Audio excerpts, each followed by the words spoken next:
ನಮಃ. ಹರಿ ಓಂ. ಪ್ರಾಣಾದೇರೀಶಿತಾರಂ ಪರಮಸುಖನಿಧಿಂ ಸರ್ವದೋಷವ್ಯಪೇತಂ ಸರ್ವಾಂತಸ್ಥಂ ಸುಪೂರ್ಣಂ ಪ್ರಕೃತಿಪತಿಮಜಂ ಸರ್ವಬಾಹ್ಯಂ ಸುನಿತ್ಯಂ ಸರ್ವಜ್ಞಂ ಸರ್ವಶಕ್ತಿಂ ಸುರಮುನಿಮನುಜಾದ್ಯೈಃ ಸದಾ ಸೇವ್ಯಮಾನಂ ವಿಷ್ಣುಂ ವಂದೇ ಸದಾಹಂ ಸಕಲಜಗದನಾದ್ಯಂತಮಾನಂದದಂ ತಂ. ಶ್ರೀ ಗುರುಭ್ಯೋ ನಮಃ. ಸರ್ವೇ ವಿಮೋಹಿತಧಿಯಃ ತವ ಮಾಯೇಮೇ ಬ್ರಹ್ಮಾದಯಃ ತನುಭೃತಃ ಬಹಿರರ್ಥಭಾವಾಃ ಇತಿ ಭಾಗವತೆ.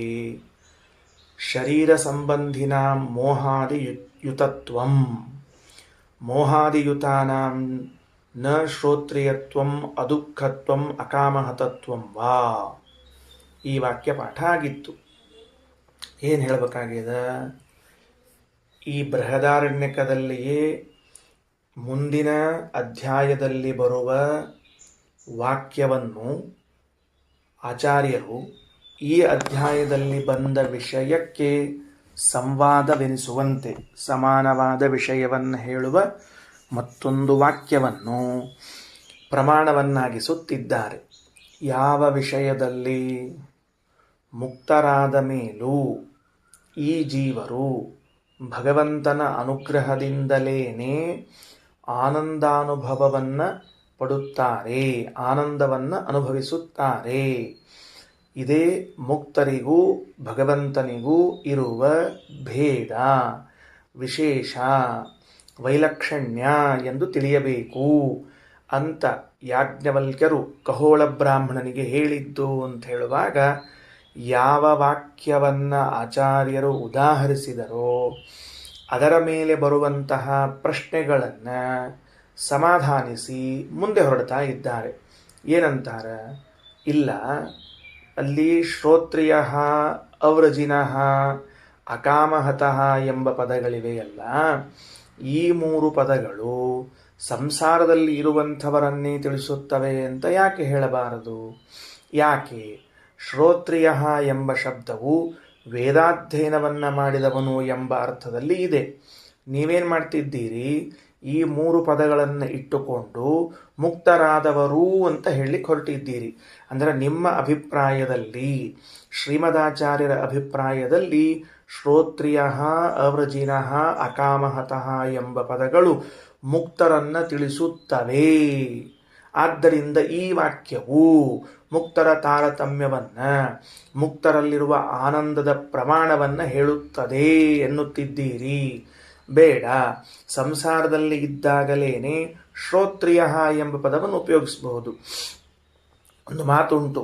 ಏನು ಮಾತುಂಟು ಅಂತಂದರೆ, ಮನೆಯಲ್ಲಿ ಶ್ರಾದ್ದವನ್ನು, ಪಿತೃಕಾರ್ಯವನ್ನು ಅಥವಾ ದೇವಕಾರ್ಯವನ್ನು ಮಾಡಿದಾಗ ಭೋಜನತ್ವೇನ ಆಹ್ವಾನಿಸಲ್ಪಡಬೇಕಾದ ಬ್ರಾಹ್ಮಣರು ಯಾರು ಅಂತ ಕೇಳಿದರೆ ಶ್ರೋತ್ರಿಯರು ಅಂತ ಹೇಳ್ತಾರೆ. ಹಾಗಾದರೆ ಶ್ರೋತ್ರಿಯರನ್ನು ಮನೆಗೆ ಭೋಜನಕ್ಕಾಗಿ ಆಹ್ವಾನಿಸಬೇಕು ಅಂತಾದರೆ ಮುಕ್ತರನ್ನು ಕರಿತೀರಾ ನೀವು? ಇಲ್ವಲ್ಲ. ಶ್ರೋತ್ರಿಯ ಅನ್ನೋ ಶಬ್ದಕ್ಕೆ ಯಾರನ್ನು ಅರ್ಥ ಮಾಡ್ತೀರಿ? ವೇದಾಧ್ಯಯನವನ್ನು ಮಾಡಿದವರನ್ನ ಹೇಳ್ತೀರಿ. ಹಾಗಾಗಿ ಇದು ಸಂಸಾರದಲ್ಲಿ ಇದ್ದವರ ಆನಂದವನ್ನೇ ಸಂಸಾರದಲ್ಲಿ ಇದ್ದ ವ್ಯಕ್ತಿಗಳನ್ನು ಕುರಿತೇ ಹೇಳುತ್ತಿದೆ ಎಂದು ಯಾಕೆ ಹೇಳಬಾರದು?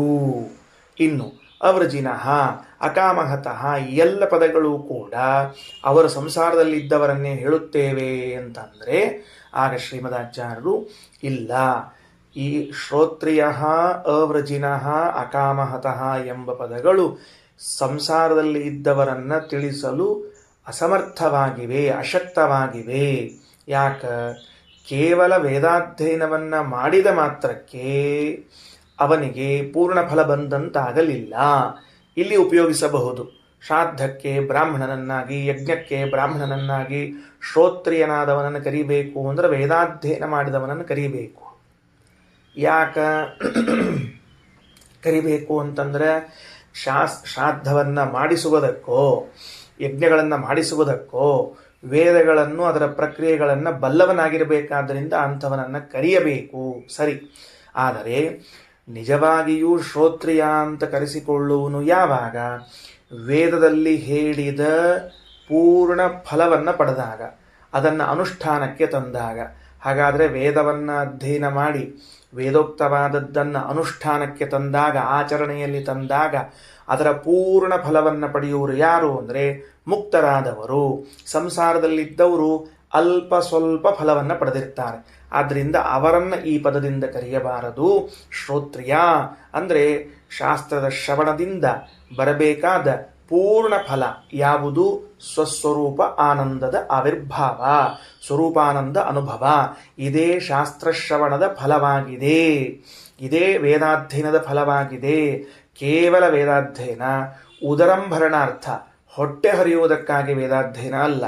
ಜಡವಾದ ಯಜ್ಞಗಳನ್ನು ಮಾಡಿ ತೃಪ್ತರಾಗುವುದಕ್ಕಲ್ಲ, ದಕ್ಷಿಣೆ ದಾನಗಳನ್ನು ತೆಗೆದುಕೊಳ್ಳುವುದಕ್ಕಲ್ಲ.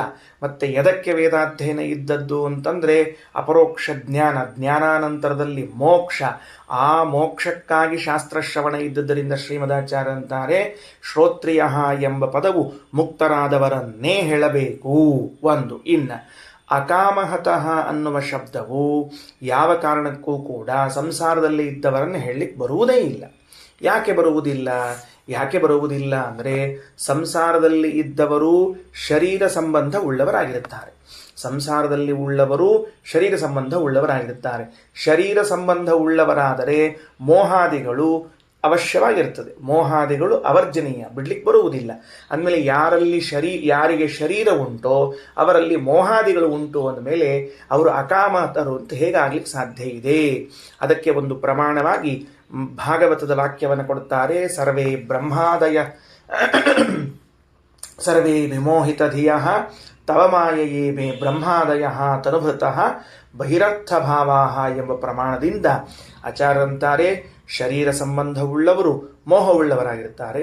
ಮೋಹವುಳ್ಳವರಾದವರಿಗೆ ಶ್ರೋತ್ರಿಯ, ಅದುಃಖಿ, ಅಕಾಮಹತ ಎಂದು ಕರೀಲಿಕ್ಕೆ ಬರೋದಿಲ್ಲ.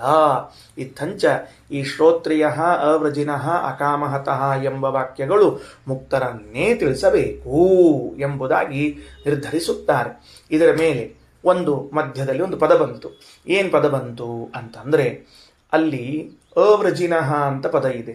ಅದಕ್ಕೆ ಆಚಾರ್ಯರು ವ್ಯಾಖ್ಯಾನ ಮಾಡುವಾಗ ಅದುಃಖತ್ವಂ, ದುಃಖರಹಿತರು ಅಂತ ಅರ್ಥ ಬರೆದು ಬಿಟ್ರು.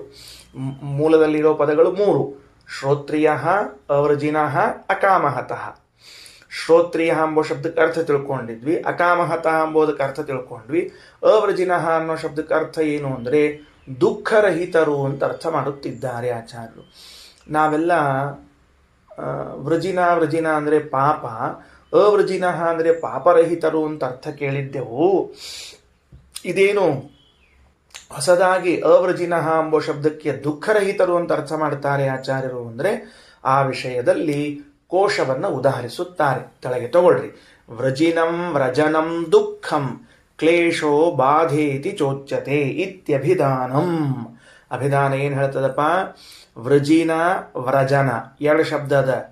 ಒಂದು ವೃಜಿನ ಅಂತನ್ನುವಲ್ಲಿ ಸ್ವರ ವೃಕಾರವನ್ನು ಹೇಳಿದ್ದು, ಸ್ವರದಲ್ಲಿ ಬರುವ ಅ ಆ ಇ ಈ ಉ ಉ ರು ರು ಇದೆಯಲ್ಲ, ಆ ರು ಸ್ವರದಲ್ಲಿ ಬರುವಂತಹ ರು ಶಬ್ದವನ್ನು ಇಟ್ಟು ರುಜಿನ ಅಂತ ಶಬ್ದ ಬರೆದಾರೆ. ಇನ್ನೊಂದು ವಕಾರಕ್ಕೆ ಯರಲವದಲ್ಲಿ ಬರುವಂತಹ ರಕಾರವನ್ನು ಸೇರಿಸಿ ವ್ರಜಿನ ಅಂದಾರ. ವ್ರಜಿನ ಮತ್ತು ವೃಜಿನ ಅಂತ ಎರಡು ಶಬ್ದ ಅದಲ್ಲ.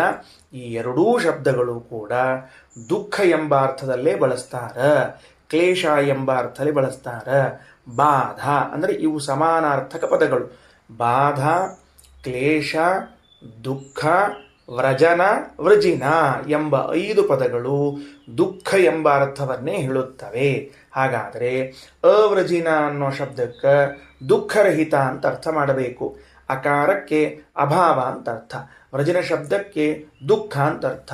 ಅಭಾವ ದುಃಖ, ದುಃಖಾಭಾವ, ದುಃಖ ಇಲ್ಲದವನು ಅಂತ ಅರ್ಥ ಮಾಡಬೇಕು. ಹೀಗಾಗಿ ಈ 3 ಪದಗಳು ಕೂಡ ಯಾರನ್ನು ತಿಳಿಸುತ್ತವೆ? ಮುಕ್ತರನ್ನೇ ತಿಳಿಸುತ್ತವೆ. ಇಷ್ಟು ವಿಷಯವನ್ನು ತಿಳಿಸಿದರು. ಇದರ ಮಧ್ಯದಲ್ಲಿ ಪರಭಾಷ್ಯದ ಚರ್ಚೆಯೊಂದು ಪ್ರಾರಂಭವಾಗ್ತದೆ. ಏನು ಪರಭಾಷ್ಯದ ಚರ್ಚೆ ಪ್ರಾರಂಭ ಆಗೋದು? ಅಲ್ಲಿ ನಚ ತಗೊಳ್ರಿ, ವಾಕ್ಯ ತಗೊಳ್ರಿ, ಮುಂದಿನ ವಾಕ್ಯ. ನಚ ದೇವಪದಾದಿ ಅಕಾಮಾನಾಂ ಇಂದ್ರಪದಾದಿ ಅಕಾಮಾನಾಂಚ ಕಶ್ಚಿದ್ ವಿಶೇಷೋ ದೃಶ್ಯತೆ ಅಥೋ ಮುಕ್ತ ವಿಷಯಮೇವ ಏತತ್. ಇಷ್ಟೇ ಒಂದು ಗಂಭೀರವಾದ ವಾಕ್ಯ ಹೇಳಿಬಿಟ್ಟಿದ್ದಾರೆ. ಏನು ಹೇಳಿಕ್ಕೆ ಹೊರಟರು, ಯಾಕೆ ಬಂತು ಈ ವಾಕ್ಯ ಅಂತ ಅರ್ಥ ಆಗೋದಿಲ್ಲ. ಅದಕ್ಕೆ ರಘುತ್ತಮ ಸ್ವಾಮಿಗಳವರು ತಮ್ಮ ಭಾವಬೋಧದಲ್ಲಿ ತಿಳಿಸುವಾಗ ಅತ್ರ ವದಂತಿ, ಇಲ್ಲಿ ಕೆಲವರು ಹೀಗೆ ಹೇಳುತ್ತಾರೆ. ಯಾರು ಹೇಳುತ್ತಾರೆ ಅಂತ ನಿಮಗೆ ಕಲ್ಪನೆ ಇದೆ, ಆದ್ದರಿಂದ ಹೆಚ್ಚು ವಿವರಣೆ ಕೊಡೋದಿಲ್ಲ. ಅತ್ರ ವದಂತಿ, ಇಲ್ಲಿ ಕೆಲವರು ಹಿಂಗಂತಾರೆ. ಈ ವಾಕ್ಯವು ಮುಕ್ತರ ತಾರತಮ್ಯವನ್ನ ಪ್ರತಿಪಾದನೆ ಮಾಡುವುದಿಲ್ಲ. ಯಾವ ವಾಕ್ಯ? ನಿನ್ನೆ ಆ ವಾಕ್ಯವನ್ನ ಓದಿ ತೋರಿಸಿದ್ದೇನೆ, ಇನ್ನೊಂದು ಬಾರಿ ಓದಿ ತೋರಿಸ್ತೇನೆ. ಸಯೋಗ ವೈ ಮನುಷ್ಯಾಣಾಂ ರಾದ್ಧಃ ಸಮೃದ್ಧೋ ಭವತಿ ಅನ್ಯೇಷಾಮಧಿಪತಿ ಸರ್ವೈಃ ಮಾನುಷ್ಯಕೈಃ ಭೋಗೈಃ ಸಂಪನ್ನತಮಃ. ನಿಮ್ಮ ಪುಸ್ತಕದಲ್ಲಿ ಇಲ್ಲ, ಯಾಕಂದ್ರೆ ಮುಂದಿನ ಅಧ್ಯಾಯದ ವಾಕ್ಯ ಇದು. ಅಲ್ಲಿಯ ವಾಕ್ಯದ ಚರ್ಚೆ ಅನ್ನೋದ. ನಿಮ್ಮ ಪುಸ್ತಕದಲ್ಲಿ ಹಿಂದಿನ ಪೇಜು ಮುಂದಿನ ಪೇಜು ಹುಡುಕಿದರೂ, ಬಹಳ ಮುಂದಿನ ಪೇಜ್ ಹುಡುಕಿದರೂ ಸಿಗುವುದಿಲ್ಲವಾದ್ದರಿಂದ ಕೇಳಿಸಿಕೊಳ್ಳ್ರಿ. ಅಥ ಏಷತಂ ಮನುಷ್ಯಾಣಾಮಾನಂದಾಃ ಸ ಏಕ ಪಿತೃಣಾಂ ಜಿತಲೋಕಾನಾಮಾನಂದಃ. ಈ ಎಲ್ಲ ವಾಕ್ಯಗಳು ಅಥ ಏಷತಂ ಪಿತೃಣಾಂ ಜಿತಲೋಕಾನಾಮಾನಂದಾಃ ಸ ಏಕೋ ಗಂಧರ್ವಲೋಕ ಆನಂದಃ. ಹೀಗೆ ಹೇಳಲಾದ ಎಲ್ಲ ವಾಕ್ಯಗಳೂ ಕೂಡ ಮುಕ್ತರ ತಾರತಮ್ಯವನ್ನ ಹೇಳುವುದಿಲ್ಲ. ಮತ್ತೇನು ಹೇಳ್ತಾರ ಅಂತಂದ್ರೆ, ಯಶ್ಚ ಶ್ರೋತ್ರಿಯ ಅವೃಜಿನಃ ಅಕಾಮಹತಃ ಅಂತೇನು ವಾಕ್ಯ ಇದೆಯೋ, ಈ ವಾಕ್ಯಗಳಲ್ಲಿ ಆಯಾ ಪದವಿಗಳಲ್ಲಿ ಕಾಮನಾರಹಿತರಾದವರಿಗೆ ಆಯಾ ಪದವಿಯಲ್ಲಿ ಸಿಗುವ ಸಮಾನವಾದ ಆನಂದವು ಸಿಗುತ್ತದೆ ಎಂದು ಅರ್ಥವನ್ನ ಹೇಳಿದ್ದಾರೆ. ಏನಂಗಂದ್ರ ನಾನೊಬ್ಬನಿದ್ದೀನಿ, ನಾನೇನು ಮಾಡ್ತೀನಿ ಅಂತಂದರೆ ಮಹಾವಿರಕ್ತನಾಗಿದ್ದೇನೆ. ಎಷ್ಟು ವೈರಾಗ್ಯ ಇದೆ ನನಗೆ ಅಂದರೆ, ನನಗೆ ಇಂದ್ರ ಪದದ ಅವಶ್ಯಕತೆ ಇಲ್ಲ. ನನಗೆಷ್ಟು ವೈರಾಗ್ಯ ಇದೆ ಅಂತ ಕೇಳಿದರೆ, ನನಗೇನು ಇಂದ್ರ ಪದವಿ ಬೇಕಾಗಿಲ್ಲ ಮಹಾರಾಯ ಅಂಥೇಳಿ ನಾನು ವಿರಕ್ತಿಯಿಂದ ಇದ್ದೇನೆ. ಹಾಗಾದರೆ ನನಗೇನು ಸುಖ ಸಿಗುತ್ತದೆ ಅಂತ ಕೇಳಿದರೆ, ಇಂದ್ರ ಪದಕ್ಕೆ ಸಮಾನವಾದ ಸುಖ ನನಗೆ ಸಿಗುತ್ತದೆ ಅಂತ ಹೇಳಿ ಈ ವಾಕ್ಯವು ಸಂಸಾರದಲ್ಲಿ ಇರುವಂತಹ ವ್ಯಕ್ತಿಗಳ ಆನಂದದಲ್ಲಿನ ತಾರತಮ್ಯವನ್ನೇ ಹೇಳುತ್ತಿದೆ. ಇನ್ನೊಬ್ಬನಿದ್ದಾನೆ, ಅವನು ರುದ್ರ ಪದವಿ ಅಪೇಕ್ಷೆಯನ್ನು ತ್ಯಾಗ ಮಾಡಿಬಿಟ್ಟಿದ್ದಾನೆ. ನನಗೇನು ಶಿವ ಪದವಿ ಬೇಕಾಗಿಲ್ಲ ಅಂತ. ಯಾವಾಗ ಅವನು ಶಿವ ಪದವಿಯ ಆಸೆಯನ್ನು ತ್ಯಾಗ ಮಾಡಿದನೋ, ವೈರಾಗ್ಯದಿಂದ ಇದ್ನೋ, ಆಗ ಅವನಿಗೆ ಎಂಥ ಆನಂದ ಸಿಗುತ್ತದೆ ಅಂತ ಕೇಳಿದರೆ ಶಿವನ ಸಮಾನವಾದ ಆನಂದ ಸಿಗುತ್ತದೆ. ಹಾಗಾಗಿ ಈ ವಾಕ್ಯಗಳೆಲ್ಲವೂ ಕೂಡ ಸಂಸಾರದಲ್ಲಿ ಇದ್ದವರ ಆ ವಿರಕ್ತರಾದವರ ಆನಂದದ ತಾರತಮ್ಯವನ್ನು ಹೇಳುತ್ತಿದೆ ಅಂತ ಹೇಳಿ ಕೆಲವು ವ್ಯಾಖ್ಯಾನಕಾರರು ತಿಳಿಸಿದ್ದಾರೆ. ಅವ್ರು ಯಾಕೆ ಹಂಗೆ ಬರೆದ್ರು? ಈಗ ವಿರಕ್ತನಾದ ಮಾತ್ರಕ್ಕೆ ಅದಕ್ಕೆ ಸಮಾನವಾದ ಅಥವಾ ಅದಕ್ಕಿಂತಲೂ ಹೆಚ್ಚಾದ ಆನಂದ ಸಿಗುತ್ತದೆ ಅಂತ ಯಾಕೆ ಅರ್ಥ ಬರೆದ್ರು? ನನಗೆ ವೈರಾಗ್ಯ ಇದೆ. ನನಗೆ ಎಲ್ಲಿ ವೈರಾಗ್ಯ ಇದೆ ಅಂತಂದರೆ, ಚಕ್ರವರ್ತಿ ಪದವಿಯಲ್ಲಿ ನನಗೆ ವೈರಾಗ್ಯ ಇದೆ. ನನಗೇನು ಚಕ್ರವರ್ತಿ ಪದವಿ ಬೇಕಾಗಿಲ್ಲ. ನಾನು ಶಾಸ್ತ್ರಾಧ್ಯಯನ ಮಾಡಿದ್ದೇನೆ, ನನಗೆ ಯಾವ ಆಸೆಗಳೂ ಇಲ್ಲ. ಹೀಗಿರುವಾಗ ಅವನಿಗೇನು ಆನಂದ ಸಿಗುತ್ತದೆ ಅಂತ ಕೇಳಿದರೆ, ಯಾವ ಪದವಿಯ ತ್ಯಾಗ ಮಾಡ್ತಾನೆ, ಯಾವ ಸ್ಥಾನದ ವಿಷಯದಲ್ಲಿ ಇವನು ವಿರಕ್ತಿಯನ್ನು ತಾಳ್ತಾನೆ, ಅದಕ್ಕೆ ಸಮಾನವಾದ ಆನಂದವೋ ಅದಕ್ಕಿಂತಲೂ ಹೆಚ್ಚು ಆನಂದವೋ ಅವನಿಗೆ ಸಿಗುತ್ತದೆ ಅಂತ ಹಲವರು ವ್ಯಾಖ್ಯಾನ ಮಾಡಿದ್ದಾರೆ. ಯಾಕೆ ಹಾಗೆ ಅಂತಂದರೆ, ಅವರೊಂದು ವೇದವ್ಯಾಸ ದೇವರ ವಾಕ್ಯವನ್ನು ಉದಾಹರಿಸ್ತಾರೆ, ಮಹಾಭಾರತದ ವಾಕ್ಯವನ್ನು ಉದಾಹರಿಸ್ತಾರೆ. ಮಹಾಭಾರತದ ವಾಕ್ಯವು ಉದಾಹರಿಸಿದ್ದು ಬೇರೊಂದು ಅಭಿಪ್ರಾಯದಲ್ಲಿ, ಆದರೆ ಅದನ್ನವರು ತಮಗೆ ವ್ಯಾಖ್ಯಾನಕ್ಕೆ ಅನುಕೂಲವಾಗುವಂತೆ ಉಪಯೋಗಿಸಿಕೊಂಡಿದ್ದಾರೆ. ಏನದ ವಾಕ್ಯ ಅಂತ ನಾನು ಓದ್ತಿದ್ದೇನೆ. ಇದು ಅವರ ಭಾಷ್ಯದಲ್ಲಿ ಇದೆ, ನಮ್ಮ ಭಾಷ್ಯದಲ್ಲೂ ಅಲ್ಲ, ಅವರ ಭಾಷ್ಯದಲ್ಲಿ ಇದೆ. ಅವರ ಭಾಷ್ಯದಲ್ಲಿ ಹೇಳುವಾಗ, ಯಚ್ಚ ಕಾಮಸುಖಂ ಲೋಕೆ ಯಚ್ಚ ದಿವ್ಯಂ ಮಹತ್ ಸುಖಂ ತೃಷ್ಣಾಕ್ಷಯ ಸುಖಸ್ಯೈತೆ ನಾರ್ಹತ ಷೋಡಶೀಂ ಕಲಾಂ. ಇದು ಮಹಾಭಾರತದ ವಾಕ್ಯ. ಅಲ್ಲೇನಂತಾರೆ, ಯಚ್ಚ ಕಾಮಸುಖಂ ಲೋಕೆ, ಲೋಕದಲ್ಲಿ ಆಸೆಯಿಂದ ಹುಟ್ಟಿದ ಸುಖಗಳಿವೆಯಲ್ಲ, ಅದು ಬೇಕು ಇದು ಬೇಕು ಇದು ಬೇಕು ಅಂತ ಬಯಸ್ತೀವಲ್ಲ, ಬಯಸಿ ಪಡೆದ ಸುಖ. ಹಾಗೂ ಯಚ್ಚ ದಿವ್ಯ ಮಹತ್ ಸುಖಂ, ಯಾವುದು ಪರಲೋಕದಲ್ಲಿ ಸಿಗುವಂತಹ ಸುಖ ಇದೆಯಲ್ಲ, ಸ್ವರ್ಗಾದಿಗಳಲ್ಲಿ ಸಿಗುವಂತಹ ಸುಖ ಇದೆಯಲ್ಲ, ಈ ಎರಡು ಸುಖಗಳು ಇಹಲೋಕದಲ್ಲಿ ನಾನೇ ಪ್ರಯತ್ನಪೂರ್ವಕವಾಗಿ ಆಸೆ ಪಟ್ಟು ಪಡೆದ ಸುಖ, ಪರಲೋಕದಲ್ಲಿ ಮೃತನಾಗಿ ಹೊಂದುವ ಸುಖ ಇದೆಯಲ್ಲ, ಈ ಎರಡು ಸುಖಗಳು ಕೂಡ ತೃಷ್ಣಾಕ್ಷಯ ಸುಖಸ್ಸೇತೆ. ವೈರಾಗ್ಯವನ್ನು ತಾಳಿದಾಗ ಸಿಗುವ ಸುಖದ ಮುಂದೆ ನಾರ್ಹತ ಷೋಡಶೀಂ ಕಲಾಂ, 16ನೇ ಒಂದಂಶವೂ ಅಲ್ಲ, 16ನೇ ಒಂದಂಶವೂ ಅಲ್ಲ. ವಿರಕ್ತನಾಗಿ ಬಿಟ್ಟ ಒಂದು ಆನಂದ ಇರ್ತದೆ, ವಿರಕ್ತನಾದ ಒಂದು ಆನಂದ ಇರ್ತದೆ. ಆ ವೈರಾಗ್ಯವನ್ನು ತಾಳಿದಾಗ ಸಿಗುವ ಆನಂದದ ಮುಂದೆ ಇಹಲೋಕದಲ್ಲಿ ಬರುವ ರಾಜ್ಯದ ಆನಂದ, ಹೆಣ್ಣಿನ ಆನಂದ, ಗಂಡಿನ ಆನಂದ, ಹಣದ ಆನಂದ, ಸ್ವರ್ಗದ ಆನಂದ, ಎಲ್ಲ ಆನಂದಗಳು ಒಣವಣ, ಏನೂ ಉಪಯೋಗವಿಲ್ಲ ಅಂತ ಮಹಾಭಾರತದ ವಾಕ್ಯವನ್ನು ಇಟ್ಟುಕೊಂಡು ಇಲ್ಲಿ ಈ ಶ್ಲೋಕಗಳೇನು, ಈ ವಾಕ್ಯಗಳೇನು ಬಂದಿವೆಯಲ್ಲ, ಆ ವಾಕ್ಯಗಳಿಗೆ ಅಥ ಏಷತಂ ಮನುಷ್ಯಾಣಾಮಾನಂದ ಸ ಏಕಃ ಪಿತೃಣಾಂ ಜಿತಲೋಕಾನಾಮಾನಂದ ಅನ್ನೋದಕ್ಕೆ ವಿವರಣೆ ಕೊಟ್ಟಿದ್ದಾರೆ. ಅವರ ಅಭಿಪ್ರಾಯ ಏನು ಅಂತ ಕೇಳಿದರೆ, ಯಾವ ಯಾವ ಪದವಿಗಳಲ್ಲಿ ಅವನು ಆಸೆಯನ್ನು ಕಡಿಮೆ ಮಾಡಿಕೊಳ್ಳುತ್ತಾನೋ, ವಿರಕ್ತನಾಗ್ತಾನೋ, ಆಯಾ ಪದವಿಗೆ ಸಮಾನವಾದ ಆನಂದವನ್ನು ಪಡಿತಾನೆ ಅಂತ ಹೇಳಿ ಈ ವಾಕ್ಯಗಳು ಅಮುಕ್ತರ ಆನಂದದ ತಾರತಮ್ಯವನ್ನೇ ಹೇಳುತ್ತದೆ ಎಂದು ತಿಳಿಸುತ್ತಾರೆ. ಅದಕ್ಕೆ ಶ್ರೀಮದಾಚಾರ್ಯರ ವಾಕ್ಯ ಏನಂತಾರೆ, ನಚ ದೇವಾದಿಪದ ಅಕಾಮಾನಾಂ, ಭಾಷ್ಯ ನೋಡ್ರಿ ಈಗ ತಿಳಿತದೆ. ನಚ ಅಂತ ಬಿಟ್ಬಿಡ್ರಿ, ನಚ ಅಂತ ಅನ್ನೋದನ್ನ ಆಮೇಲೆ ಹಚ್ಚೋಣಂತ. ದೇವಾದಿಪದ ಅಕಾಮಾನಾಂ, ಇಲ್ಲ ದೇವಾದಿಪದಗಳಲ್ಲಿ ನನಗೆ ಇಚ್ಛೆ ಇಲ್ಲ. ಅಗ್ನಿದೇವ ಪದವಿ, ವರುಣದೇವ ಪದವಿ, ಚಂದ್ರನ ಪದವಿ, ಸೂರ್ಯನ ಪದವಿ ನನಗೇನು ಅಪೇಕ್ಷೆ ಇಲ್ಲ. ಇನ್ನು ಆದ್ದರಿಂದ ಅವನಿಗೇನು ಅನ್ಬೇಕು ಈಗ ಅಂತಂದ್ರೆ ಅದಕ್ಕೆ ಸಮಾನವಾದ ಆನಂದ ಸಿಗುತ್ತದೆ ಅಂತ ನೀವು ಅನ್ಬೇಕು. ಹೌದೋ ಇಲ್ಲೋ? ನೀವೇನು ಹೇಳಿದ್ದೀರಿ? ಯಾವ ಯಾವ ಪದವಿಗಳ ತ್ಯಾಗವನ್ನು ಮಾಡ್ತಾನೆ, ದೇವತಾ ಸ್ಥಾನವನ್ನು ತ್ಯಾಗ ಮಾಡ್ತಾನೆ, ಆಯಾ ಆನಂದಕ್ಕೆ ಸಮಾನವಾದ ಆನಂದ ಸಿಗುತ್ತದೆ ಅಂತ. ಈಗ ಸ್ವರ್ಗದಲ್ಲಿ ಇಂದ್ರದೇವರಿದ್ದಾರೆ ಅಂತ ಇಟ್ಕೊಳ್ರಿ. ನಮ್ಮ ಪುರಾಣಗಳ ಪ್ರಕಾರ ಸ್ವರ್ಗದಲ್ಲಿ ಇಂದ್ರದೇವರಿದ್ದಾರೆ. ಅವರಿಗೆ 3 ಲೋಕದ ಆನಂದ. ಅವರಿಗೇನಾನಂದ? 3 ಲೋಕದ ಆನಂದ. ಆ 3 ಲೋಕದ ಆನಂದ ಇರುವ ಸ್ವರ್ಗದ ಇಂದ್ರದೇವರ ಪದವಿಯನ್ನು ನಾನು ಅಪೇಕ್ಷಿಸಲಿಲ್ಲ, ತ್ಯಾಗಿಸಿಬಿಟ್ಟೆ, ಬೇಡ ಅಂತಂದೆ. ಹಾಗಾದರೆ ನನಗೇನು ಆನಂದ ಆಗಬೇಕು ಅಂದರೆ, ನಾನು ತ್ಯಾಗ ಮಾಡಿದ್ದಕ್ಕೆ ಇಂದ್ರ ಪದವಿಯ ಸಮಾನವಾದ ಆನಂದ ಬರುತ್ತದೆ. ಇದು ಅತ್ಯಂತ ಅಯುಕ್ತವಾದ ವಾಕ್ಯಾರ್ಥ. ಎಂದೂ ಹೀಗೆ ಹೇಳಲಿಕ್ಕೆ ಸಾಧ್ಯವಿಲ್ಲ, ಎಂದೂ ಹೀಗೆ ಹೇಳಲಿಕ್ಕೆ ಬರುವುದಿಲ್ಲ. ಅದು ಹೇಗೆ ಅದಷ್ಟು ಬುದ್ಧಿವಂತರಾಗಿ ವ್ಯಾಖ್ಯಾನವನ್ನು ಮಾಡಿದರು ಅಂತಂತಾರೋ ಗೊತ್ತಿಲ್ಲ ಜನ. ನನಗೆ ಇದು ಸಮಂಜಸ ಅನ್ನಿಸ್ಲಿಲ್ಲ, ಆಚಾರ್ಯರಿಗೆ ಬಿಟ್ಬಿಡ್ರಿ, ನನಗೆ ಇದು ಸಮಂಜಸ ಅನ್ನಿಸ್ಲಿಲ್ಲ. ಈಗ ಒಂದು ಕಾಲೇಜ್ ಇದೆ. ಒಂದು ಕಾಲೇಜಿನಲ್ಲಿ ಅದೊಂದು ದೊಡ್ಡ ಹುದ್ದೆ ಇದೆ, ಪ್ರಿನ್ಸಿಪಲ್ಲೋ ಇನ್ನೇನು ಡೀನೋ ಏನೋ ಒಂದು ಹುದ್ದೆ ಇದೆ. ಆ ಹುದ್ದೆಯ ವಿಷಯದಲ್ಲಿ, ಇದರ ವಿಷಯದಲ್ಲಿ ನಾನು ವಿರಕ್ತಿಯನ್ನು ತಾಳಿದೆ ಅಂತಂದ ಮಾತ್ರಕ್ಕೆ ಅಲ್ಲಿ ಸಿಗುವ ಸೌಲಭ್ಯಗಳು, ಅಲ್ಲಿ ಸಿಗುವ ಆನಂದಗಳೆಲ್ಲ ನನಗೆ ಸಿಗುತ್ತದೆ ಅಂತ ಯಾವ ಮೂರ್ಖ ಹೇಳ್ತಾನಿದನ್ನು? ಅಂಥ ಮೂರ್ಖರು ಮಾತ್ರ ಹೇಳಬೇಕೆ ಹೊರತಾಗಿ ನಮ್ಮಂಥವ್ರು ಯಾರೂ ಹೇಳಲಿಕ್ಕೆ ಸಾಧ್ಯ ಇಲ್ಲ. ಅವರಿಗೇನು ಸಿಕ್ಬಿಡ್ತು? ಆ ವೇದವ್ಯಾಸ ದೇವರ ವಾಕ್ಯ ಸಿಕ್ತು. ಏನು? ಯಚ್ಚ ಕಾಮ ಸುಖಂ ಲೋಕೆ ಯಚ್ಚ ದಿವ್ಯಂ ಸುಖಂ ಮಹತ್ ತೃಷ್ಣಾಕ್ಷಯ ಸುಖಸ್ಸೇತೆ ನಾರ್ಘತ ಷೋಡಶೀಂ ಕಲಾಂ ಅಂತ ಸಿಕ್ಬಿಡ್ತು. ಅದನ್ನ ಇಟ್ಟುಕೊಂಡು ಹೊರಟು ಬಿಟ್ರೆ ವ್ಯಾಖ್ಯಾನ ಮಾಡಲಿಕ್ಕೆ.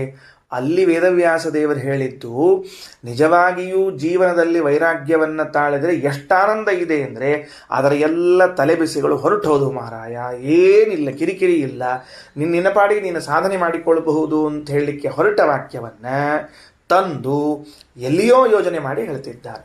ಶ್ರೀಮದಾಚಾರ್ಯಂದರು ನಿಮ್ಮಂತೆ ಹೋಗೋಣ, ನೀವೇನು ವ್ಯಾಖ್ಯಾನ ಮಾಡಿದ್ದೀರಲ್ಲ ನಿಮ್ಮಂತೆ ಹೋಗೋಣ.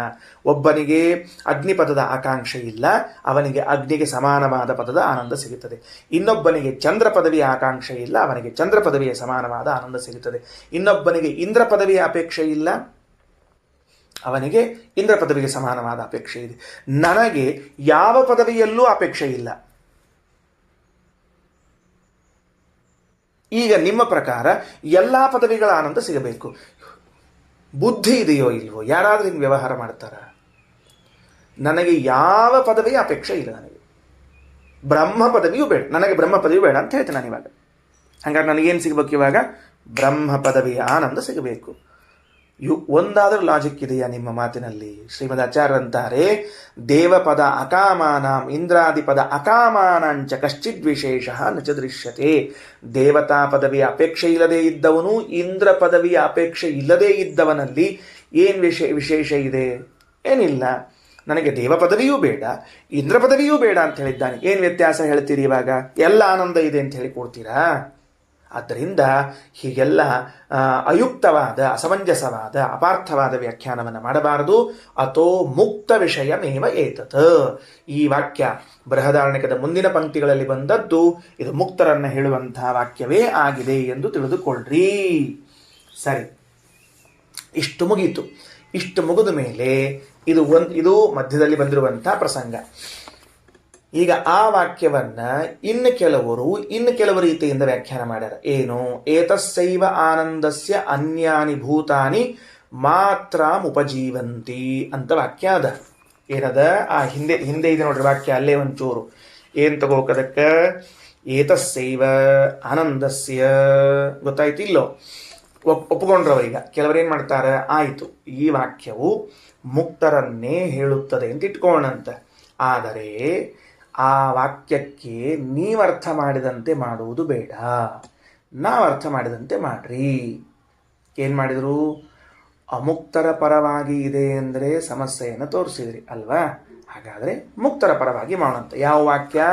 ಶ್ರೋತ್ರಿಯ ಅವರ್ಜಿನಃ ಕಾಮತಃ ಅಲ್ಲ, ಅದರ ಹಿಂದೆ ಬಂದ ವಾಕ್ಯ ಏತಸ್ಸೈವ ಆನಂದಸ್ಯ ಅನ್ಯಾನಿ ಭೂತಾನಿ ಮಾತ್ರ ಉಪಜೀವಂತಿ. ಎಲ್ಲಿದೆ? ನಿಮ್ಮ ಪೇಜಿನಲ್ಲಿ 581ನೇ ಪೇಜಿನಲ್ಲೇನೆ ಹಿಂದಿದೆ, ಒಂದೆರಡು ಸಾಲುಗಳಲ್ಲಿ ಹಿಂದಿದೆ. ಇರಲಿ, ಹುಡುಕ್ಲಿಕ್ಕೆ ಹೋಗಬೇಡ್ರಿ. ಇಷ್ಟ ವಾಕ್ಯವನ್ನ ಮನಸ್ಸಿನಲ್ಲಿ ಪುನರುಚ್ಚಾರಣೆ ಮಾಡಿಕೊಳ್ಳ್ರಿ.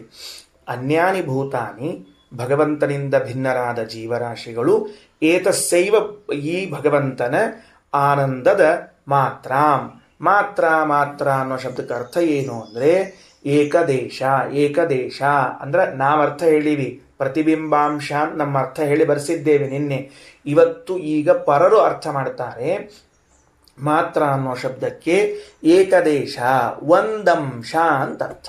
ಒಂದಂಶ ಅಂದರೆ ಅಲ್ರಿ, ಮುಕ್ತರಾದ ಮೇಲೆ ಈ ಜೀವರು ಭಗವಂತನ ಆನಂದದ ಒಂದಂಶವನ್ನು ಅನುಭವಿಸಬೇಕಾಗಿದ್ದರೆ ಆಗ ಏನಾಗಬೇಕು ಅಂತಂದ್ರೆ ಅವರು ಭಗವಂತನಿಂದ ಭಿನ್ನರಾಗಲು ಸಾಧ್ಯವಿಲ್ಲ. ಏನಾಗಿರಬೇಕವರು ಅಂದರೆ ಭಗವಂತನಿಂದ ಅಭಿನ್ನರೇ ಆಗಿರಬೇಕು. ಅರೆ ಹೆಂಗೆ ಹೇಳ್ತೀರಿ ಅಂದ್ರೆ, ಭಗವಂತನ ಆನಂದದ ಒಂದಂಶವನ್ನ ಇವರು ಉಣಬೇಕಾಗಿದ್ರೆ ಭಗವಂತನಿಂದ ಅಭಿನ್ನರಾಗದೆ ಹೋದರೆ ಹೇಗೆ ಉಣ್ಲಿಕ್ಕೆ ಸಾಧ್ಯ ಇದೆ? ಈಗ ನೋಡ್ರಿ ಎಷ್ಟು ಸೂಕ್ಷ್ಮದ. ಮಾತ್ರ ಶಬ್ದಕ್ಕೆ ಯಾಕೆ ಶ್ರೀಮದಾಚಾರ್ಯರು ತತ್ಸಮಾನವಾದ, ತತ್ಸದೃಶವಾದ, ಪ್ರತಿಬಿಂಬಭೂತವಾದ ಆನಂದ ಅಂತ ಅರ್ಥ ಮಾಡಬೇಕಾಯಿತು? ಈಗ ಅರ್ಥ ಆಗ್ತದೆ ನಮಗೆ. ಅಷ್ಟು ದೂರದವರೆಗೆ ಯಾಕೆ ಹೋಗಬೇಕಾಯಿತು? ಮಾತ್ರ ಅನ್ನೋ ಶಬ್ದಕ್ಕೆ ಸಂಸ್ಕೃತದ ಡಿಕ್ಷನರಿಗಳಲ್ಲಿ ಒಂದಂಶ ಎಂಬ ಅರ್ಥ ಅದ. ಆ ಅರ್ಥವನ್ನು ಇಟ್ಟುಕೊಂಡರೆ ಭಗವಂತನ ಆನಂದದ ಒಂದಂಶವನ್ನು ಇವರೂ ಅನುಭವಿಸ್ತಾರೆ. ಆಗ ಇವರೆಲ್ಲರೂ ಭಗವಂತನಿಂದ ಅಭಿನ್ನರಾದರೆ ಮಾತ್ರ ಒಂದಂಶವನ್ನು ಅನುಭವಿಸ್ಲಿಕ್ಕೆ ಸಾಧ್ಯ ಅದ. ಒಂದಂಶ ಭಗವಂತ, ಇನ್ನೊಂದಂಶ ಇವರು, ಮತ್ತೊಂದಂಶ ಮತ್ತೊಬ್ಬರು. ಯಾಕೆ? ಯಾರ್ಯಾರು ಮುಕ್ತರಾಗ್ತಾರೋ ಮುಕ್ತರಾದವರೆಲ್ಲರೂ ಭಗವಂತನಿಂದ ಅಭಿನ್ನರಾಗ್ತಾರೆ. ಅಭಿನ್ನರಾದವರೆಲ್ಲರೂ ಒಂದೊಂದು ಅಂಶವನ್ನು ಆನಂದವನ್ನು ಅನುಭವಿಸ್ತಾ ಹೋಗ್ತಾರೆ. ಹೀಗೆ ಅರ್ಥೈಸುತ್ತೇವೆ ಅಂತಂದ್ರೆ ಶ್ರೀಮದಾಚಾರ್ಯ ಅಂತಾರೆ, ತಗೋಪ ಏನಂತಂದ್ರು ವಾಕ್ಯ ನೋಡ್ರಿ. ಇದಕ್ಕೆ ಉತ್ತರವನ್ನು ಕೊಡ್ತಾರೆ. ಏನು ಉತ್ತರ ಕೊಡ್ತಾರೆ? ಹೀಗೆ ನೀವು ಹೇಳಿದರೆ ಪ್ರಮಾಣಾಂತರಗಳ ವಿರೋಧ ಬರ್ತದ. ಏನು ಪ್ರಮಾಣಾಂತರಗಳು? ಅದಕ್ಕೆ ಹೇಳ್ತಾರೆ, ಪರೋಮಾತ್ರಯ ತನ್ವಾವ್ರಧಾನಃ ನತೇ ಮಹಿತ್ವಂ ಅನ್ವಷ್ಣುವಂತಿ. ಈ ಪ್ರಮಾಣದ ವಿರೋಧ ಬರ್ತದೆ. ಈ ಶ್ರುತ್ಯರ್ಥವನ್ನು ತಿಳ್ಕೋಣ ನಾವೀಗ. ಏನು ತಿಳ್ಕೋಣ ಶ್ರುತ್ಯರ್ಥವನ್ನ? ಶ್ರುತಿಯ ಮೇಲೆ ಬೆರಳಿಟ್ಟು ಅರ್ಥವನ್ನು ತಿಳ್ಕೊಳ್ತಾ ಹೋಗ್ರಿ. ಪರೋಮಾತ್ರಯ ತನ್ವಾ ವೃಧಾನಃ ಅಂತದ. ಅದಕ್ಕೆ ಅರ್ಥ ಏನು ಮಾಡಬೇಕು? ತನ್ವಾ ವೃಧಾನಃ, ದೇಹದಿಂದ ವ್ಯಾಪಿಸಿಕೊಂಡಿದ್ದೀಯಾ. ಮಾತ್ರಯ ಪರಹ, ಅಳತೆಯನ್ನ ಮೀರಿದವನಾಗಿದ್ದೀಯಾ. ಅಂದರೆ ಭಗವಂತ ಕೇವಲ ಗುಣದಿಂದ ವ್ಯಾಪ್ತ ಅಂತಲ್ಲ, ಕೇವಲ ಕಾಲದಿಂದ ವ್ಯಾಪ್ತ ಅಂತಲ್ಲ. ಭಗವಂತನು ದೇಶತಃ ವ್ಯಾಪ್ತನಾಗಿದ್ದಾನೆ. ದೇಶತಃ ಹೇಗೆ ವ್ಯಾಪ್ತನಾಗಿದ್ದಾನೆ ಅಂತಂದರೆ, ಕೆಲವರಿರುತ್ತಾರೆ ಹೇಗಿರ್ತಾರೆ? ತಮ್ಮ ಊರಿನಲ್ಲಿ ಇರ್ತಾರೆ. ತಮ್ಮ ಊರಿನಲ್ಲಿ ಇದ್ದರೂ ಕೂಡ ಅವರು ಮಾಡಿದ ಸತ್ಕರ್ಮಗಳು ದೇಶದುದ್ದಕ್ಕೂ ಹರಡಿರುತ್ತವೆ. ಅವರು ಮಾಡಿದ ಸತ್ಕರ್ಮಗಳು ದೇಶದುದ್ದಕ್ಕೂ ಹರಡಿರುತ್ತವೆ. ಇವತ್ತು ನಮ್ಮ ದೇಶದ ಪ್ರಧಾನಮಂತ್ರಿಗಳು ದಿಲ್ಲಿಯಲ್ಲಿ ಇರ್ತಾರೆ, ಆದರೆ ಅವರ ಕೀರ್ತಿ ನಮ್ಮ ಊರಿನವರಿಗೂ ಹರಡಿರುತ್ತದೆ. ಹಾಗೆ ಭಗವಂತ ಎಲ್ಲೋ ಒಂದು ಕಡೆಗೆ ಕೂತಿದ್ದಾನೆ, ಅವನ ಮಹಿಮೆ ಎಲ್ಲ ಕಡೆಗೆ ಹರಡಿದೆಯಾ ಅಂತಂದರೆ ತನ್ವಾವೃಧಾನ, ದೇಹವು ಎಲ್ಲ ಕಡೆಗೆ ವ್ಯಾಪಿಸಿದೆ. ದೇಹವು ಎಲ್ಲ ಕಡೆಗೆ ವ್ಯಾಪಿಸಿದೆ ಅಂದರೆ ಸಮಸ್ತ ಪ್ರಪಂಚದಲ್ಲಿ ತುಂಬಿಕೊಂಡು ನಿಂತ ಭಗವಂತನ ಒಂದು ರೂಪ ಇದೆ. ಅದೇನು ಒಂದು ಸಣ್ಣ ಮನೆಯಲ್ಲಿ ಕೂತುಕೊಂಡ ರೂಪ ಅಲ್ಲ, ಶ್ವೇತದ್ವೀಪ ಅನಂತಾಸನಗಳಲ್ಲಿ ಕುಳಿತ ರೂಪ ಅಲ್ಲ, ಅದು ತನ್ವಾವೃಧಾನ, ದೇಹದಿಂದ ವ್ಯಾಪಿಸಿಕೊಂಡಿದ್ದಾನೆ ಭಗವಂತ. ದೇಶತಃ ವ್ಯಾಪಿಸಿದ್ದಾನೆ ಎಂಬುದನ್ನು ಪ್ರವಚನದಲ್ಲಿ ಕೇಳಿದ್ದೀರಿ, ಗುಣತಃ ವ್ಯಾಪಿಸಿಕೊಂಡಿದ್ದಾನೆ ಎಂಬುದನ್ನು ಕೇಳಿದ್ದೀರಿ, ಕಾಲತಃ ವ್ಯಾಪ್ತನಾಗಿದ್ದಾನೆ ಅಂತ ಕೇಳಿದ್ದೀರಿ, ದೇಹದಿಂದಲೂ ವ್ಯಾಪ್ತನಾಗಿದ್ದಾನೆ ಎಂಬುದನ್ನು ಇಲ್ಲಿ ಕೇಳ್ತಾನೆ. ದೇಶತಃ ವ್ಯಾಪ್ತ, ಸರ್ವ ದೇಶಗಳಲ್ಲಿ ತುಂಬಿಕೊಂಡಿದ್ದಾನೆ, ನೂರಾರು ರೂಪದಿಂದಿರಬಹುದು, ಸಾವಿರಾರು ರೂಪಗಳಿಂದಿರಬಹುದು. ಗುಣತಃ ವ್ಯಾಪ್ತ, ಗುಣಗಳಿಂದ ತುಂಬಿದವನಾಗಿದ್ದಾನೆ. ಕಾಲತಃ ವ್ಯಾಪ್ತ, ನಿತ್ಯನಾಗಿದ್ದಾನೆ. ದೇಹತಃ ವ್ಯಾಪ್ತ ಅಂದರೆ ಇಡೀ ಪ್ರಪಂಚದ ತುಂಬ ಒಂದೇ ಒಂದು ದೇಹ ಇದೆ ಅವನದ್ದು. ಪರೋ ಮಾತ್ರಯ ತನ್ವಾವೃಧಾನ, ತನ್ವಾವೃಧಾನ ದೇಹದಿಂದ ವ್ಯಾಪಿಸಿದ, ಮಾತ್ರಯ ಪರಹ. ಮಾತ್ರಯ ಪರಹ ಅಂತಂದರೆ ಎರಡು ಅರ್ಥ ಇದೆ. ಬೇರೆ ಬೇರೆ ಸಂದರ್ಭದಲ್ಲಿ ಶ್ರೀಮದಾಚಾರ್ಯರು ಬೇರೆ ಬೇರೆ ರೀತಿಯಿಂದ ಅರ್ಥ ಮಾಡಿದ್ದಾರೆ. ಸೂತ್ರ ಭಾಷ್ಯದಲ್ಲಿ ಹೇಳುವಾಗ ಮಾತ್ರಯ ಪರಹ ಅನ್ನೋ ಶಬ್ದಕ್ಕೆ ಇಂದ್ರಿಯ ಅಗೋಚರ ಅಂತ ಅರ್ಥ ಬರೆದಿದ್ದಾರೆ. ಇರಲಿ, ಇಂದ್ರಿಯ ಮಾತ್ರ ಶಬ್ದಕ್ಕೆ ಅರ್ಥ ಏನು? ಶಬ್ದಸ್ಪರ್ಶ ರೂಪ ರಸಗಂಧಗಳು. ಶಬ್ದಸ್ಪರ್ಶ ರೂಪ ರಸಗಂಧಗಳು ಅನ್ನೋದಕ್ಕೆ ಮಾತ್ರೆಗಳು ಅಂತ ಕರೀತಾರೆ. ಆ ಮಾತ್ರೆಗಳನ್ನು ಗ್ರಹಣ ಮಾಡುವ ಇಂದ್ರಿಯಗಳೇನವೋ ಅವುಗಳಿಂದ ಪರನಾಗಿದ್ದೀಯಾ ಅಂದರೆ ಇಂದ್ರಿಯಾತೀತ ಅಂತ ಅರ್ಥ ಮಾಡಿದ್ದಾನೆ.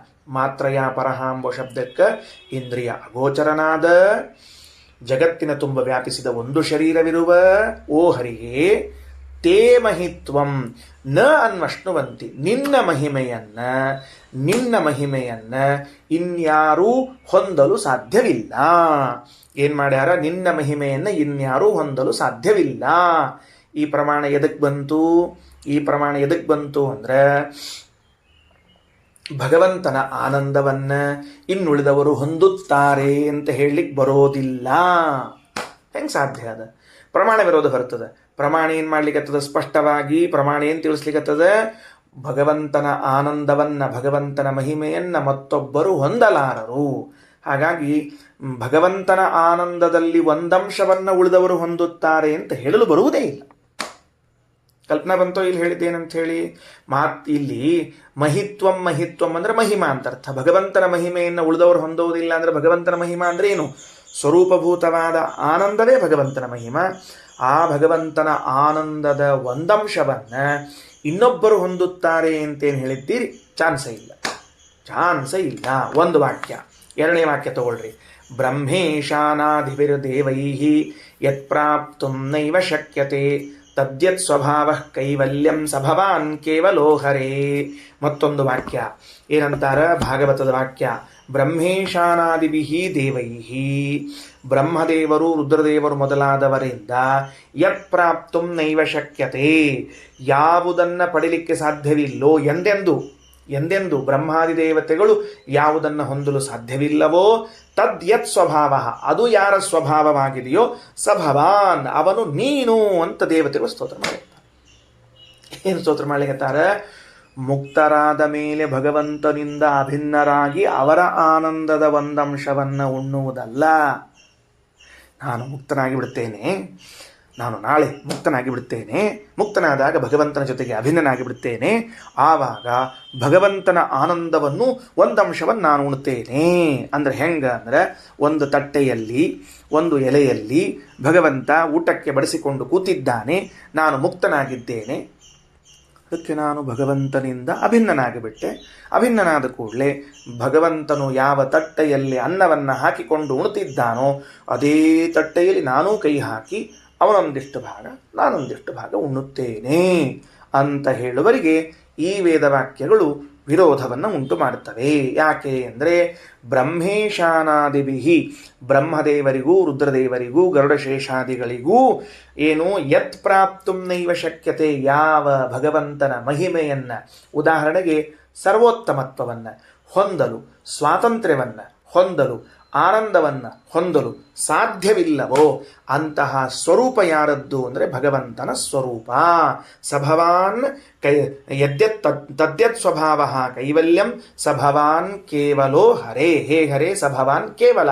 ಕೇವಲ ಅನ್ನೋ ಶಬ್ದಕ್ಕೆ ರಘುತ್ತಮ ಸ್ವಾಮಿಗಳವರು ಜಡ ಅಮಿಶ್ರ, ಜಡದಿಂದ ಮಿಶ್ರನಾಗಿಲ್ಲ. ಕೇವಲ ಶಬ್ದಕ್ಕೆ ಅರ್ಥ ಏನು ಬರೆದಾರ, ಭಗವಂತನ ಶರೀರದಲ್ಲಿ ಯಾವುದೇ ಒಂದು ಭಾಗವು, ಒಂದಂಶವು ಜಡದಿಂದ ಕೂಡಿದ್ದಾಗಿಲ್ಲ. ಹಾಗಾಗಿ ಈ ಎರಡು ವಾಕ್ಯಗಳು ಕೂಡ ಏನು ತಿಳಿಸ್ಲಿಕ್ಕತ್ತಾವ, ಭಗವಂತನ ಆನಂದವನ್ನ ಉಳಿದವರು ಅಂಶಿಕವಾಗಿ ಪಡಿತಾರ ಅಂತೂ ಹೇಳಿಕ್ ಬರುವುದಿಲ್ಲ. ಅದಕ್ಕೆ ಏತಸ್ಸೈವ ಆನಂದಸ್ಯ ಮಾತ್ರ ಮನ್ಯಾನಿ ಭೂತಾನಿ ಉಪಜೀವಂತಿ ಅಂತನ್ನೋ ಶಬ್ದಕ್ಕೆ ಪ್ರತಿಬಿಂಬಾಂಶವನ್ನು ಪಡಿತಾರೆ ಅಂತ ಅರ್ಥ ಮಾಡಬೇಕೆ ಹೊರತಾಗಿ ಏನರ್ಥ ಮಾಡುವ ಹಾಗಿಲ್ಲ, ಅವನ ಒಂದಂಶವನ್ನೇ ಪಡಿತಾರೆ ಅಂತ. ಸರಿ, ಮತ್ತೆರಡು ಪ್ರಮಾಣವನ್ನು ಕೊಡ್ತಾರೆ. ಏನಂತಾರೆ, ಮುಕ್ತಾನಾಂ ಪರಮಾಗತಿ. ವಿಷ್ಣು ಸಹಸ್ರನಾಮದಲ್ಲಿ ಭೀಷ್ಮ ಆಚಾರ್ಯರು ಕೃಷ್ಣನನ್ನು ಕುರಿತು ಸ್ತೋತ್ರ ಮಾಡುವಾಗ, ಓ ಭಗವಂತ, ಮುಕ್ತರಿಗೆ ನೀನೇ ಅಲ್ಲವೋ ಆಶ್ರಯ. ಕೃಷ್ಣನನ್ನು ಎದುರಿ ಕೂಡಿಸಿಕೊಂಡು ಹೇಳುತ್ತಾರೆ ಭೀಷ್ಮಾಚಾರ್ಯರು. ಶರಪಂಜರದಲ್ಲಿ ದೇಹದ ತುಂಬ ಬಾಣಗಳು ನಟ್ಟು ನೆತ್ತರು ಹೊರಗೆ ಹರಿದು ಹೋದ ಮೇಲೂ ಕೂಡ ದೇವರ ಸ್ತೋತ್ರವನ್ನು ಮಾಡುವುದು ನಿಲ್ಲಿಸುವುದಿಲ್ಲ. ಇದು ದ್ಯುನಾಮಕ ವಸುವಿನ ಯೋಗ್ಯತಾ. ದ್ಯುನಾಮಕ ವಸುವಿನ ಯೋಗ್ಯತೆ ಎಂಥದ್ದು, ದೇವತೆಗಳ ಯೋಗ್ಯತಾ ಎಂಥದ್ದು ಹೇಳ್ರಿ ಅಂತ ಕೇಳಿದರೆ, ಮನುಷ್ಯರಾಗಿ ಅವತರಿಸಿ ಶಾಪಗ್ರಸ್ತರಾಗಿದ್ದರೂ 8 ಜನರ ಮೃತ್ಯುವಿನ ವೇದನೆಯನ್ನು ಅನುಭವಿಸುತ್ತಿದ್ದರೂ ಶಿಖಂಡಿಯ ಬಾಣವನ್ನು ಅಡ್ಡಿಟ್ಟುಕೊಂಡು ಅರ್ಜುನನ ಬಾಣಕ್ಕೆ ತುತ್ತಾಗಿ ನೆತ್ತರು ಹರಿದಿದ್ದರೂ ಕೂಡ ಕೃಷ್ಣನನ್ನ ಎದುರಿನಲ್ಲಿ ಕೂಡಿಸಿಕೊಂಡು ವಿಶ್ವಂ ವಿಷ್ಣು ವಷಟ್ಕಾರ ಭೂತ ಭವ್ಯ ಭವತ್ ಪ್ರಭು ಎಂಬ ಸ್ತೋತ್ರ ಮಾಡುವಿಕೆಯನ್ನು ನಿಲ್ಲಿಸುವುದಿಲ್ಲವಲ್ಲ.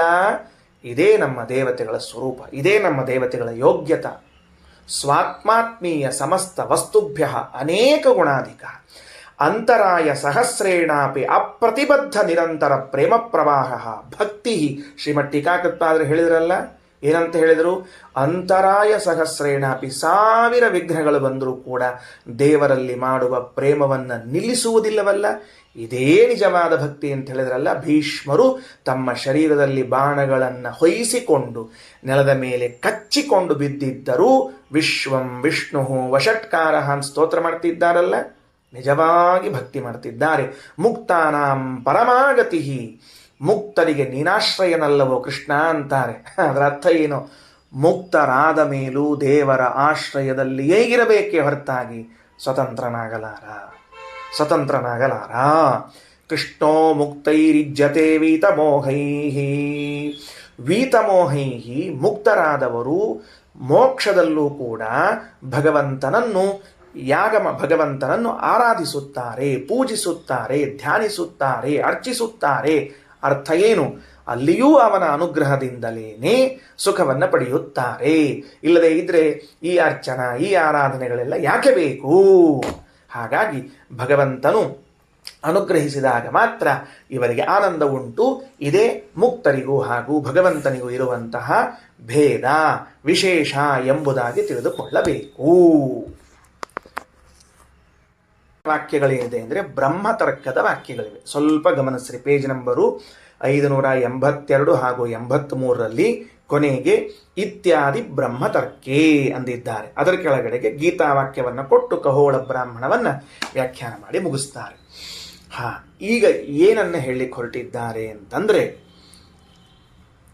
ಹಿಂದೆ ಬಂದ ಉಶಸ್ತ ಬ್ರಾಹ್ಮಣದಲ್ಲಿ ಬಂದ ಒಂದು ವಿಚಾರವನ್ನು ಆಚಾರ್ಯರು ಚರ್ಚೆಗೆ ಎತ್ತಿಕೊಂಡು, ಒಂದು ಅದ್ಭುತವಾದ ಘಟ್ಟ ಇದು. ನಿಜವಾಗ್ಲೂ ನನಗೆ ಬಹಳ ಆನಂದ ತರಿಸಿದ ಘಟ್ಟ ಇದು. ಏನು ಅಂದರೆ, ಒಂದು ವಾಕ್ಯವನ್ನು ನಾವು ತಿಳ್ಕೊಳ್ಳೋಣಂತ. ಹೆಂಗದ ವಾಕ್ಯ ಅಂದರೆ, ಏಷತೆ ಆತ್ಮ ಸರ್ವಾಂತರಃ ಅಂತ ಒಂದು ವಾಕ್ಯ ಇದೆ. ಇದು ಹಿಂದೆ ಬಂದದ, ಹಿಂದಿನ ಪಾಠದಲ್ಲಿ ಹೇಳುವಾಗ ಹೇಳಿದ್ದೀನಿ. ಇಷ್ಟೇ ವಾಕ್ಯ ಬರ್ಕೊಂಡಿಟ್ಕೊಳ್ರಿ. ಏಷತೆ ಆತ್ಮ ಸರ್ವಾಂತರಃ ಎಂಬ ವಾಕ್ಯವನ್ನು ಬರೆದಿಟ್ಟುಕೊಳ್ರಿ. ಆಮೇಲೆ ಉಳಿದದ್ದನ್ನು ಹೇಳ್ತೀನಿ. ಏಷತೆ ಆತ್ಮ ಸರ್ವಾಂತರಃ ಸತೆ ಆತ್ಮ ಸರ್ವಾಂತರಃ. ಎರಡೂ ತರಹದ ವಾಕ್ಯಗಳು ಇರಲಿ. ಏಷತೆ ಆತ್ಮ ಸರ್ವಾಂತರಃ ಅಂತ ಇಟ್ಕೊಳ್ರಿ. ಬರ್ಕೊಂಡ್ರ? ಏಷತೆ ಆತ್ಮ ಸರ್ವಾಂತರಃ. ಅರ್ಥ ಏನು ಹೇಳಿದ್ದೇವೆ ಅಲ್ಲಿ ನಾವು ಅಂತಂದ್ರೆ, ನೋಡ್ರಿ, ಈ ವಾಕ್ಯವನ್ನ ಪುನಃ ಬ್ರಹ್ಮತರ್ಕದ ವಾಕ್ಯದಿಂದ ವಿಮರ್ಶೆಗೆ ಒಳಪಡಿಸುತ್ತಿದ್ದಾರೆ. ಯಾರು? ಶ್ರೀಮದಾಚಾರ್ಯರು ಬ್ರಹ್ಮತರ್ಕದ ವಾಕ್ಯದ ಸಹಾಯವನ್ನು ಪಡೆದುಕೊಳ್ಳುತ್ತಾರೆ. ಏನದ? ಏಷ ತೇ ಆತ್ಮ ಸರ್ವಾಂತರಃ. ವಾಕ್ಯವನ್ನು ಒಂದ್ಸರ್ತಿ ಬಾಯಲ್ಲಿ ಹೇಳ್ಕೊಳ್ರಿ. ಏಷ ತೇ ಆತ್ಮ ಸರ್ವಾಂತರಃ. ಏಷ ತೇ ಆತ್ಮ ಸರ್ವಾಂತರಃ. ಸರ್ವಾಂತರಃ ಅನ್ನೋ ಶಬ್ದಕ್ಕೆ ಸರ್ವ ಸಾಮರ್ಥ್ಯ ಉಳ್ಳವನು, ಎಲ್ಲ ಸಾಮರ್ಥ್ಯ ಉಳ್ಳವನು ಎಂಬ ಅರ್ಥವನ್ನ ಬುದ್ಧಿಯಲ್ಲಿ ಗಟ್ಟಿ ಮಾಡಿಕೊಳ್ಳ್ರಿ. ಅಲ್ಲಿ ಅರ್ಥವನ್ನು ಬರ್ಕೊಳ್ರಿ. ಸರ್ವಾಂತರಃ, ಸರ್ವಾಂತರಃ, ಸರ್ವಶಕ್ತ, ಸರ್ವಶಕ್ತ. ಇನ್ನ ಆತ್ಮ, ಆತ್ಮ ಅನ್ನೋ ಶಬ್ದಕ್ಕೆ ಸ್ವಾಮಿ, ಸ್ವಾಮಿ, ಪ್ರೇರಕ, ಪ್ರೇರಕ ಅಂತ ಅರ್ಥ. ಏಷಃ ಈ ಭಗವಂತನು, ತೇ ನಿನ್ನ, ಏ ಉಶಸ್ತ ಬ್ರಾಹ್ಮಣ, ಏ ಉಶಸ್ತ ಈ ಭಗವಂತನಿದ್ದಾನಲ್ಲ, ಅವನು ನಿನ್ನ ಸ್ವಾಮಿ, ಅವನು ನಿನ್ನ ಸ್ವಾಮಿ, ಅವನು ನಿನಗೆ ಪ್ರೇರಕ. ಹಾಗಾದರೆ ನಿನ್ನ ಅಂದರೆ ಕೇವಲ ನಿನ್ನ ಅಂತಲ್ಲ, ಎಲ್ಲರ ಸ್ವಾಮಿ, ಎಲ್ಲರ ಪ್ರೇರಕ. ಹಾಗಾದರೆ ಭಗವಂತನು ನಿನ್ನ ಸ್ವಾಮಿ, ಭಗವಂತನು ನಿನಗೆ ಪ್ರೇರಕ ಅಂತಾದರೆ ಒಂದು ಮಧ್ಯದಲ್ಲಿ ಗ್ಯಾಪು. ನೆಕ್ಸ್ಟು, ಭಗವಂತ ನನ್ನಂತೆ ಎಲ್ಲರಿಗೂ ಪ್ರೇರಣೆ ಮಾಡ್ತಾನೆ, ಭಗವಂತ ನನ್ನಂತೆ ಎಲ್ಲರಿಗೂ ಸ್ವಾಮಿಯಾಗಿದ್ದಾನೆ ಎಂದ ಮೇಲೆ ಆಯಾ ವ್ಯಕ್ತಿಗಳನ್ನು ಪ್ರತ್ಯೇಕವಾಗಿ ಪ್ರೇರಿಸಬೇಕು. ಎಲ್ಲರಿಗೂ ಒಂದೇ ರೀತಿಯಿಂದ ಪ್ರೇರಣೆ ಮಾಡಲಿಕ್ಕೆ ಬರುವುದಿಲ್ಲ. ಹೆಂಗೆ ಬರ್ತದೆ? ಒಬ್ಬರು ಪಾಠ ಕೇಳುವಾಗ ಸುಮ್ಮನೆ ಕಂಬದಂತೆ ಕೂತಿರ್ತಾರೆ, ಅವರಿಗೆ ಹಂಗೆ ಪ್ರೇರಣೆ ಮಾಡಬೇಕು. ಇನ್ನೊಬ್ಬರಿಗೆ ಭಗವಂತ ತಲೆ ಅಳ್ಳಾಡಿಸ್ಲಿಕ್ಕೆ ಬುದ್ಧಿ ಕೊಟ್ಟಿರ್ತಾನೆ, ಅವರು ತಲೆ ಅಳ್ಳಾಡಿಸ್ಬೇಕು. ಇನ್ನೊಬ್ಬರು ಕಣ್ಣು ಮುಚ್ಚಿಕೊಂಡು ಧ್ಯಾನಮಗ್ನರಾಗಿರ್ತಾರೆ ಪಾಠದಲ್ಲಿ, ಅವರಿಗೆ ಆ ರೀತಿಯಿಂದ ಪ್ರೇರಣೆ ಮಾಡಬೇಕು. ಹಾಗಿರುವಾಗ ಒಂದು ಪಾಠ ನಡೆದಾಗ 50 ಮಂದಿಗೆ ವಿಭಿನ್ನವಾಗಿ ಪ್ರೇರಣೆಯನ್ನು ಮಾಡಬೇಕಾಗಿದ್ದರೆ ಅಷ್ಟು ವಿಭಿನ್ನವಾದ ಸಾಮರ್ಥ್ಯ ಇರಬೇಕಲ್ಲ. ಅಂದರೆ ಅದಕ್ಕೆ ಸರ್ವಾಂತರಃ, ಸರ್ವಶಕ್ತ, ಸರ್ವ ಸಾಮರ್ಥ್ಯ ಉಳ್ಳವನು ಈ ವಾಕ್ಯ ಇದೆ. ಈ ವಾಕ್ಯವನ್ನು ಯಾಜ್ಞವಲ್ಕ್ಯರು ಒಂದು ಬಾರಿ ಹೇಳಲಿಲ್ಲ, 4 ಬಾರಿ ಹೇಳ್ತಾರೆ. ಏಷತೆ ಆತ್ಮ ಸರ್ವಾಂತರಃ, ಏಷತೆ ಆತ್ಮ ಸರ್ವಾಂತರಃ, ಏಷತೆ ಆತ್ಮ ಸರ್ವಾಂತರಃ. ಇದಕ್ಕೇನು ಕರೀತಾರೆ ಅಂದ್ರೆ ಅಭ್ಯಾಸ ಎಂದು ಕರೆಯುತ್ತಾರೆ. ಅಭ್ಯಾಸ ಎಂದು ಕರೆಯುತ್ತಾರೆ. ಈ ಅಭ್ಯಾಸ ಅಂತನ್ನುವುದು ನಮಗೆ ಶಾಸ್ತ್ರದಲ್ಲಿ ಆಗಾಗ ಭೇಟಿಯಾಗ್ತಿರ್ತದೆ. ವಾಕಿಂಗ್ ಹೋಗೋ ಕಾಲಕ್ಕೆ ಆಗಾಗ ಭೇಟಿ ಆಗ್ತಿರ್ತಾರವರು, ದಿವಸ ಏನು ಭೇಟಿ ಆಗಂಗಿಲ್ಲ ಅಂತ ಹೆಂಗಂತಿರ್ತೀವೋ, ವಾರಕ್ಕೊಂದ್ಸಲ 2 ಸಲ ಅವರು ಇದೇ ದಾರಿಯೊಳಗೆ ವಾಕಿಂಗ್ ಬರ್ತಿರ್ತಾರೆ, ನಾವು ವಾಕಿಂಗ್ ಹೋಗ್ತಿರ್ತೀವಿ. ಅವ್ರು ಬಲಗೈ ಎತ್ತಾರೆ, ನಾವು ಎಡಗೈ ಎತ್ತೀವಿ. ಅಂದ್ರೆ ನಮ್ದು ಬಲಗೈ, ನಿಮ್ದು ಎಡಗೈ, ನಾವು ಲೆಫ್ಟಿಸ್ಟು ನೀವು ರೈಟಿಸ್ಟು ಅಂತ ತಿಳ್ಕೊಂಡು ಹೇಳ್ಬಿಡ್ತಾರೆ. ನಾವು ವಾಮಪಂಥೀಯರು, ನೀವು ಬಲಪಂಥೀಯರು ಅಂತ ಹೇಳ್ತಾರೆ, ನಾವು ಹೊರಟು ಹೋಗ್ಬಿಡ್ತೇವೆ ಅಂತ ಯಾವಾಗೋ ಭೇಟಿ ಆಗ್ತಿರ್ತಾರ ಅಂತೇನದ. ಹಂಗೆ ಈ ಅಭ್ಯಾಸ ಅಂತನ್ನುವುದು ಆವಾಗವಾಗ ಭೇಟಿ ಆಗ್ತಿರ್ತದೆ. ಈ ಅಭ್ಯಾಸವನ್ನು ಯಾವುದಕ್ಕೆ ಉಪಯೋಗಿಸಿಕೊಂಡಿದ್ದಾರೆ ವೇದವ್ಯಾಸ ದೇವರು ಅಂದರೆ ತಾತ್ಪರ್ಯ ನಿರ್ಣಾಯಕ ಲಿಂಗ ಅಂತಂದಿದ್ದಾರೆ. ಏನಂದಿದ್ದಾರೆ? ಬಾಯಲ್ಲಿ ಹೇಳಿಕೊಳ್ಳ್ರಿ. ಅಭ್ಯಾಸವು ತಾತ್ಪರ್ಯ ನಿರ್ಣಾಯಕ ಲಿಂಗ. ಅಭ್ಯಾಸ ಈ ಪದೇ ಒಂದು ವಾಕ್ಯ ಬಂತು ಅಂದ್ರೆ ಅದಕ್ಕೆ ಎಲ್ಲಿ ಹೇಳಬೇಕು ಅಂತ ಅಭಿಪ್ರಾಯದ, ಈ ವಿಷಯ ಹೇಳುವಲ್ಲಿ ಅಭಿಪ್ರಾಯದ, ಈ ವಿಷಯ ಹೇಳುವಲ್ಲಿ ಅಭಿಪ್ರಾಯದ ಅಂತ ಅರ್ಥ. ನಾನು ಆ ಕಾರ್ಯಕ್ರಮಕ್ಕೆ ಬರಂಗಿಲ್ಲ, ನಾನು ಆ ಕಾರ್ಯಕ್ರಮಕ್ಕೆ ಬರಂಗಿಲ್ಲ, ನನ್ನ ಕರಿಬ್ಯಾಡ್ರಿ ಅಟ್ಸಲ ಯಾಕೆ ಹೇಳಿದವ? ಒಂದು ಸರ್ತಿ ಹೇಳಿದಾಗ ಸ್ಪೆಲ್ಲಿಂಗ್ ಮಿಸ್ಟೇಕ್ ಆಗಿದ್ರೆ ನಾನು ಆ ಕಾರ್ಯಕ್ರಮಕ್ಕೆ ಬರಂಗಿಲ್ಲ ಅನ್ನೋ ಕಾಲಕ್ಕೆ ನಾನು ಆ ಕಾರ್ಯಕ್ರಮಕ್ಕೆ ಬರಂಗಿಲ್ಲ ಅನ್ನೋ ಬದಲಿ ಇನ್ನೇನೋ ಸ್ಪೆಲ್ಲಿಂಗ್ ಮಿಸ್ಟೇಕ್ ಆಗಿತ್ತು, ಅದಕ್ಕೆ ಸರಿ ಮಾಡ್ಕೊಳ್ಳಿಕ್ಕೆ ನಾನು ಆ ಕಾರ್ಯಕ್ರಮಕ್ಕೆ ಬರಂಗಿಲ್ಲ, ನಾನು ಆ ಕಾರ್ಯಕ್ರಮಕ್ಕೆ ಬರಂಗಿಲ್ಲ, ನನ್ನ ಕರಿಬ್ಯಾಡ್ರಿ ಅಂತ ಹೇಳಿಕತಾನೇನವ? ಅಲ್ಲಲ್ಲ, ಮತ್ತೇನದ? ನನಗೆ ಮನಸ್ಸಿಲ್ಲ ಮುಗೀತು.